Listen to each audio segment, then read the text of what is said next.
این حالا دوباره میخواد سر صدا کنه دیگه. آره. خب کجا بودیم استاد؟ رسیدیم به بحث موتور و بدنه.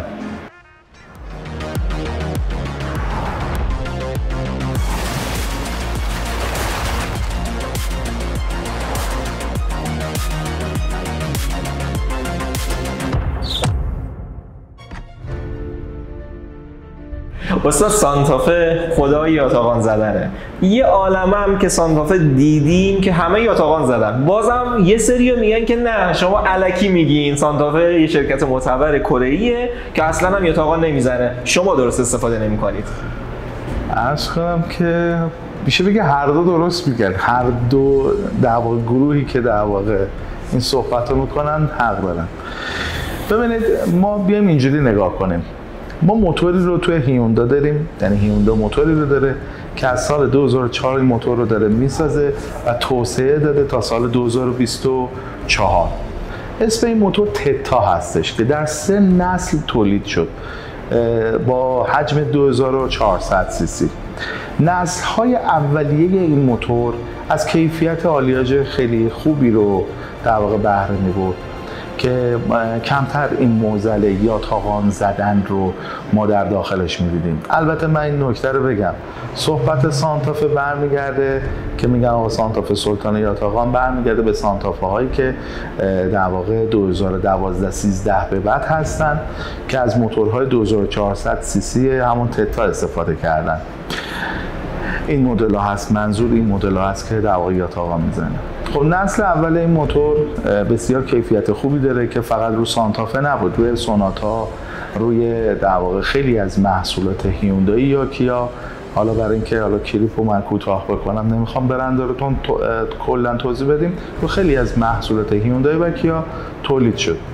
ولی نسل‌های در واقع میشون بگیم نسل بعدی یا نسل 3 موتور تتا 2 اصطلاحاً که از نوع GDI هست، این موتور تقریبا ما میتونیم بگیم مصرفی ساخته شد و روی در واقع اتاق سانتافه هم نصب شد. اتاق سانتافه اتاق بزرگی هستش، موتور 2400 سی سی تنفس طبیعی.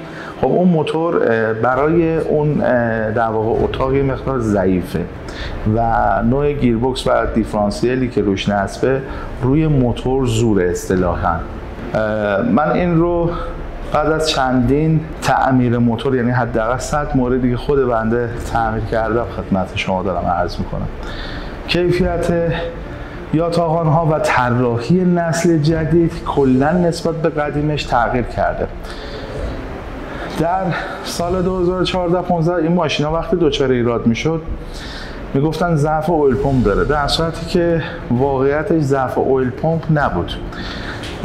ضعف اصلی موتور بحث خود طراحی نوع یاتاقان ها هستش. حالا این ماشین ها بسته به نوع استفاده و نوع سرویس دوره‌ای بین معمولا 70 تا 130-140 تا معمولا دچار این ایراد میشن. یعنی یه بخشش برمیگرده به سیاست شرکت کمپانی سازنده که اومده این ماشین ها رو مصرفی تولید کرده که بعد از حالا 100,000 کیلومتر یا 4 سال یا 5 سال دچار ایراد عمدی بشن که شما در واقع نیاز باشه خودرو جدیدی خریداری کنید.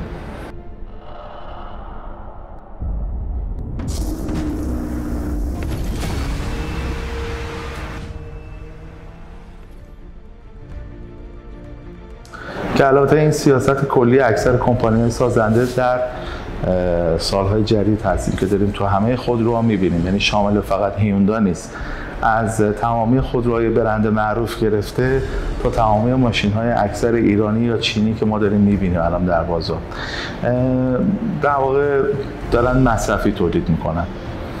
پس اینو نمیشه بگیم سلطان یاتاقان. این طراحی ضعفیه که در این سیستم به وجود اومده و اتاق چون سنگین‌تر هست این ماشین زودتر به ایراد میرسه. فقط در واقع سانتافه نیست که یاتاقان میزنه، توسن با همون موتور یاتاقان میزنه، اسپورتج با همون موتور داره یاتاقان میزنه، آزرا با همون موتور داره یاتاقان میزنه، آزراهای 4 سیلندر و در واقع گرنجور بهشون میگیم. سوناتا با همون موتورن همین اتفاق میفته.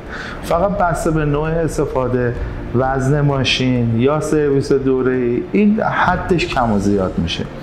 یعنی چیزی نیست که بگیم آقا اگر که مثلا روغن رو سر تایم مثلا مشخصی عوض کنن این اصلا ایراد پیدا نمیکنه. نه، ایراد پیدا خواهد کرد ولی زمانش طولانی خواهد شد.